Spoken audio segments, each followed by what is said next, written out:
from Foreman and came back and was able to fire on his own. Credit for it. Now here comes Moorer back. George Foreman was 45 years old. He hadn't held a world title in 20 years. He was losing every round, and he had one punch left. Those red trunks weren't a coincidence. 20 years earlier, Foreman wore those exact trunks in Kinshasa, Zaire, the night Muhammad Ali knocked him out in the 8th round.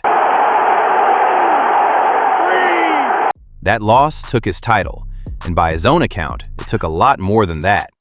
Foreman said for years afterwards that the man who walked out of that ring wasn't the same man who walked in. In 1977, after a decision loss to Jimmy Young, he quit boxing entirely, moved back to Houston, got ordained as a minister, opened a youth center in his neighborhood.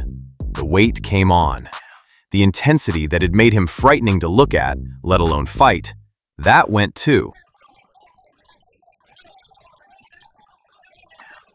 People who knew him from the 70s said he seemed genuinely happy for the first time. He stayed away from the sport for 10 years. When he came back in 1987, he was 39 years old and nobody took it seriously. The physique was gone. He was round and cheerful and happy to laugh at the jokes written about him. Boxing writers called it a nostalgia act. His own mother tried to talk him out of it. But he went out and won 24 fights in a row. In 1991, he pushed Evander Holyfield to a close decision, and most observers thought he'd done enough to win. He's doing exactly what he wanted to. He hadn't, at least not on the scorecards. In 1993, he got another crack at Tommy Morrison's WBO belt and lost again. 2 title shots, 2 losses on the cards, and at 44 years old, most people around him assumed that was the end of it. The WBA certainly did. When Foreman's team arranged this fight, the WBA refused to sanction it.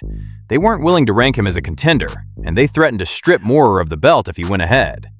Foreman's promoter, Bob Arum, took them to a Nevada state court. The judge found the WBA had acted capriciously. The fight went on. Moorer had earned the title 7 months earlier, beating Evander Holyfield by majority decision in an upset most of the boxing world hadn't seen coming.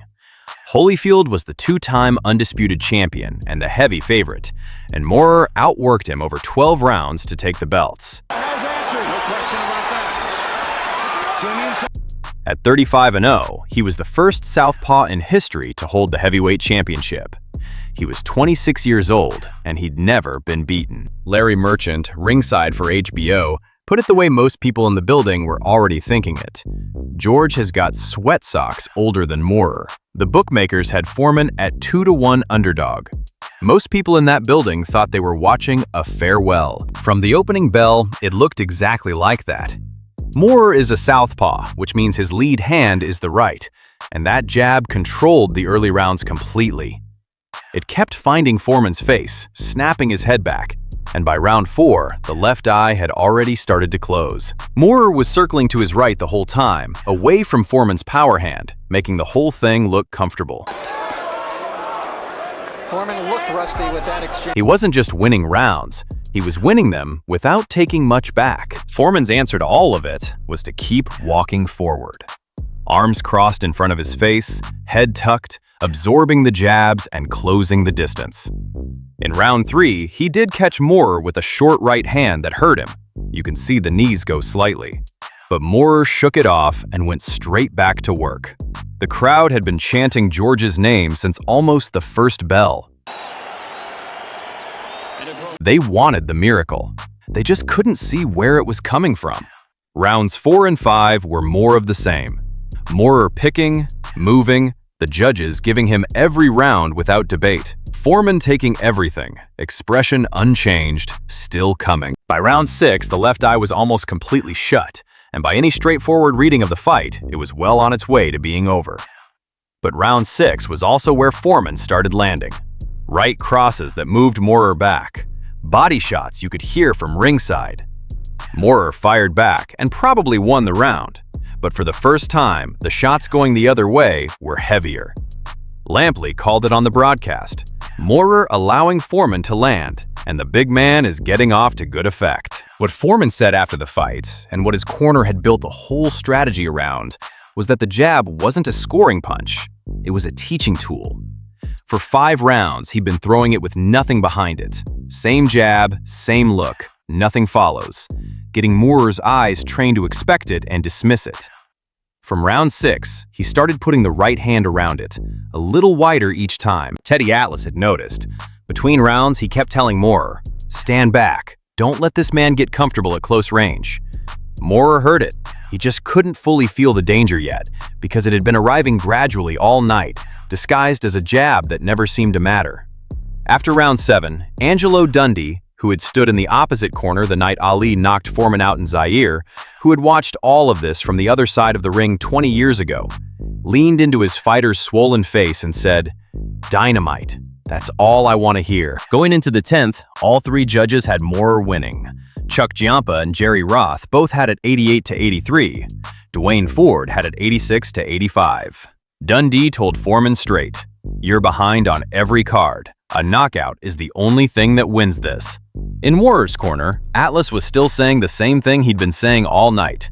"Don't stand in front of this man, move to your right." Foreman later said he'd dreamed this moment before the fight, that he'd already seen it. He'd told people close to him, before any of this started, that it was going to end in the 10th. Moorer walked out for round 10 and came straight at him. For George when he can land it, but it hasn't been there for him. Very tough punch, though. For the first minute, it looked the same as every other round.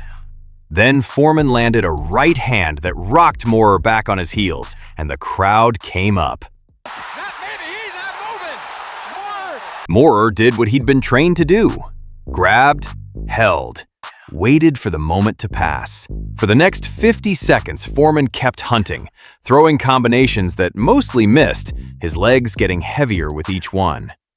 The commentators were filling time with the obvious. One more title shot. One more points defeat. Then Moorer walked forward, planted his feet the way he'd planted them all night. 9 rounds of this behind him, comfortable and in control. He loaded up to throw. Foreman threw the jab, the same jab that had meant nothing every time it came, the one Moorer's eyes had learned to read and dismiss. And it landed.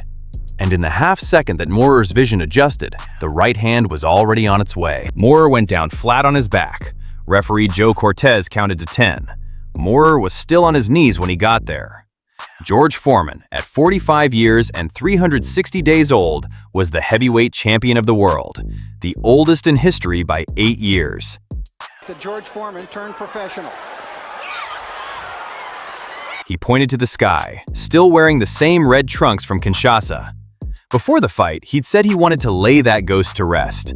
Standing in the middle of the ring at the MGM Grand, 20 years on, that's exactly what it looked like. He missed with the right. If you're going to double, good right hand by Moorer. If you're going to double up on the jab, It was the last knockout of his career.